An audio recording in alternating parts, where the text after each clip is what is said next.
امام حسین علیہ السلام کی شہادت کے بعد خیام کو آگ لگائی گئی، آل رسول کو قید کیا گیا، امام حسین علیہ السلام اور تمام شہداء کا سر کاٹا گیا اور نیزوں پہ بلند کیا گیا۔ آل رسول اور تمام شہداء کے سروں کو جب شام کی طرف لے جایا گیا تو جہاں جہاں سے یزید کا قافلہ گزر رہا تھا، لوگ پوچھ رہے تھے یہ کس کے سر ہیں اور یہ کون بیبیاں ہیں جو قید ہیں۔ جس کو معلوم ہوتا کہ یہ آل رسول ہے تو لوگ دل ہی دل میں ان ظالموں پر لعنت کرتے اور کوشش کرتے یہ لعین، یہ بدبخت ہمارے شہر میں نہ رکیں۔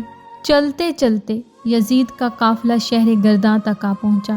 اس شہر کے لوگ پہلے ہی باخبر ہو چکے تھے کہ فوج یزید نے رسول اللہ کے نواسے کو قتل کیا ہے اور آل رسول کو قید کیا ہے، تو انہوں نے اپنے شہر کے دروازے بند کر دیے، تو مجبوراً قافلہ شہر کے باہر رک گیا۔ درخت کے سائے میں یزید کے ساتھی سو گئے۔ جب رات ہونے لگی تو راہب قریب سے گزرا، کیا دیکھتا ہے؟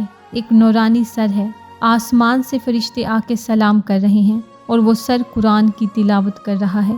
پوری رات سوچتا رہا کہ اس نوجوان کو میں نے کہیں دیکھا ہے۔ جیسے ہی صبح ہوئی سپاہیوں کے پاس آیا، پوچھا یہ کس ہستی کا سر ہے؟ فوج یزید نے کہا یہ حسین ابن علی کا سر ہے، فاطمہ کا بیٹا، بطول کا لال، محمد کا نواسا۔ بس یہ سننا تھا۔ راہب کی چیخیں نکل گئیں، روتا ہوا زمین پہ بیٹھ گیا، رو رو کے کہنے لگا تم کتنے بدبخت ہو، اپنے رسول کے نواسے کو ہی تم نے قتل کر دیا، اور یہ مستورات کون ہیں؟ شمر نے کہا یہ رسول اللہ کی بیٹیاں ہیں۔ رو کے کہنے لگا اے شمر، مجھے اس مقدس سر کو ایک رات کے لیے دے دو، میں تمہیں 10,000 درہم دوں گا۔ شمر لالچ میں آ گیا۔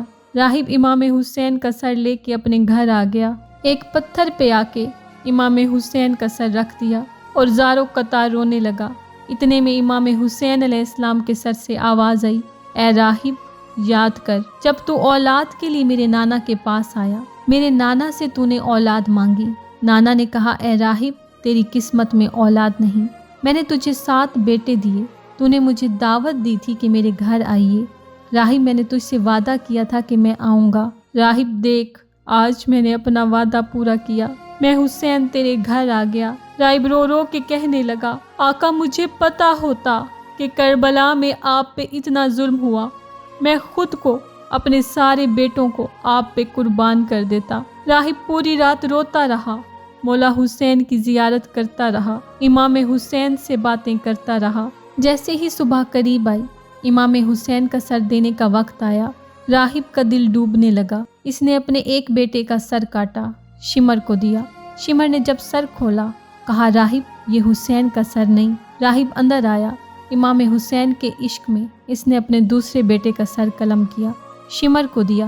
جب شمر نے دیکھا، کہا راہب یہ حسین کا سر نہیں۔ تاریخ کہتی ہے ایک ایک کر کے راہب نے 7 بیٹوں کے سر قلم کر دیے۔ جب شمر نے 7ویں بیٹے کا سر لینے سے انکار کر دیا اور کہا راہب میں تجھے اور تیرے خاندان کو قتل کر دوں گا، تو مجھے حسین کا سر واپس کر۔